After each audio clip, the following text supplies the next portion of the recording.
in 2012. It's probably still quite emotional to talk about, isn't it? It is. It triggered me. I saw you tweeting about it yesterday, and I had tweeted about it, or whatever we call it on X nowadays. And I thought, gosh, Sangeeta might want to hear from someone who has actually been through it. And I arrived home January 2012 from work to a voicemail on my home answer phone from a police detective. She didn't say what it's about. She just said, I want to speak to Dr. Pam Spur, and here's my number. So I had a fretful night thinking, why on earth are the police calling me? I'm law-abiding. The next day, I called back. I got another detective, and after going through my details, he said he could speak to me because that particular detective who'd phoned me was now away for a few days. And he told me the bombshell that I was one of many hacking victims of the news of the world. And there unfolded this nightmare of discovery. It took a year, and during that year, the first day they told me about the legal process that I could get involved in, or I could go to court. And originally I thought, I want to have my day in court when they finally get the news of the world into court. But it was so stressful that year that I decided to go with the first tranche of people, including Hugh Grant, who were settling out of court. So for that year, we picked through everything of my life. We picked through everything that they could tell me that I'm not able to share with you about the hacking. All I can share is that I was hacked and how devastating it was, because that whole year it turned out that there were so many things that they could have picked up on my mobile. When you think about my work, people leave very personal messages about how they're feeling. People I work with. I have family who regularly, when I think of I was traumatized about the fact that my youngest was born with pulmonary disease and had been in and out of hospital since age 3 weeks. And I'd often get voicemails from her saying, Mum, or her school saying, Mum, I'm on my way to hospital again, or the school saying, she's gone to hospital, you have to get to the hospital.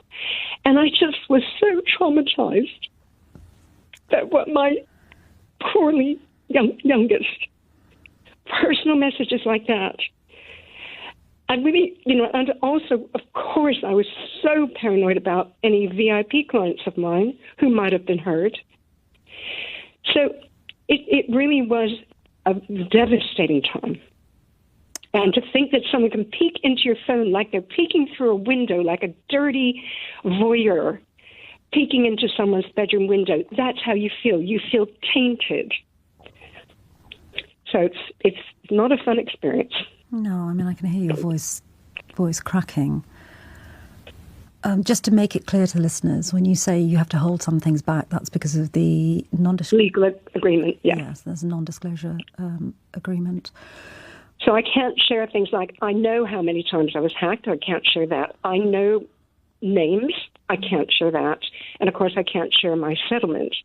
But I was told I am able to just talk about what it's like for people who go through this. And I have every sympathy for these phone hacking victims. I'm not a big Harry fan because I used to be a big Harry fan, but with all there's lots of things going on which this isn't a conversation about, but I still have the greatest empathy for him, and I understand his paranoia, because it does make you paranoid, and you do not want to share anything with anybody after that.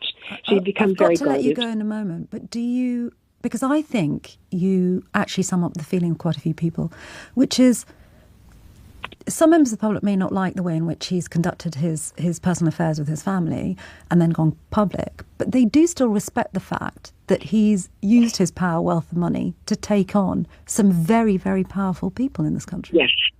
Yes, absolutely. I totally concur with that.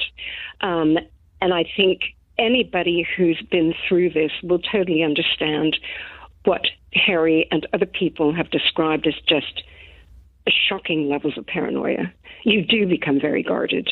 You do not trust. And it took me a couple of years to kind of let people in. And, of course, there's all that subterfuge.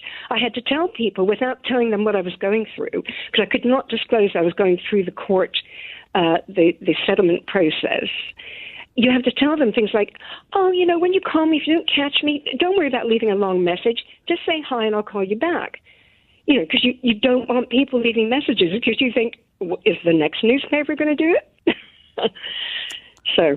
Understood. Pam, thank you very much indeed for coming on and sharing that story, because I know it's been very difficult for you. Welcome back to Meghan and Harry Tales, your trusted source for unravelling the most talked about royal stories. Today we delve into a deeply personal and emotional story about phone hacking, an issue that has impacted not just Prince Harry, but many others in unimaginable ways. Let's explore the trauma and resilience of those affected and why this battle against media intrusion matters to everyone. Imagine coming home one evening to a voicemail from a police detective with no details, just a request to call back. For Dr. Pam, this was the beginning of a nightmare. She later learned she was one of the countless victims of phone hacking by. Over the course of a year, she had to relive her most private moments as investigators uncovered the extent of the intrusion into her life. From deeply personal messages about her work to heart-wrenching voicemails about her youngest child's struggles with pulmonary disease, Dr. Pam described the ordeal as a violation akin to someone peeking through her bedroom window. This sense of being tainted, as she put it, left her and many others traumatized, paranoid and deeply guarded. Victims like Dr. Pam faced not just emotional turmoil, but the added stress of navigating legal battles. While some, like her, chose to settle out of court, the process was far from easy. Legal non-disclosure agreements prevent them from sharing critical details, such as the number of times they were hacked or the names involved. Yet, despite these limitations, Dr. Pam speaks openly about the emotional toll and the paranoia that lingers long after the settlements. She understands the immense difficulty in trusting others again and the challenge of explaining to friends and family why you suddenly can't leave detailed voicemails or messages. This brings us to Prince Harry. While public opinions about his personal choices may vary, there is widespread respect for his bravery in taking on powerful media institutions. Dr. Pam, though no longer a royal enthusiast, empathizes deeply with Harry's paranoia and guarded nature, which are inevitable results of such privacy violations. His efforts to challenge the media giants are not just about seeking justice for himself, but also about standing up for countless others who've been wronged. Harry's use of his influence and resources to address these injustices is a testament to his commitment to making a difference. Phone hacking is a violation that leaves scars far deeper than the public often realizes. For victims like Dr. Pam and Prince Harry, it's not just about exposing the truth. It's about reclaiming their sense of security and privacy. Here on Meghan and Harry Tales, we believe in standing with those who dare to challenge injustice, no matter how powerful their adversary is. Thank you for joining us in shedding light on this critical issue. Remember, the fight for privacy is a fight for dignity and respect. Don't forget to subscribe, like, and share this episode of Meghan and Harry Tales to stay informed on all the latest stories and insights. See you in the next episode.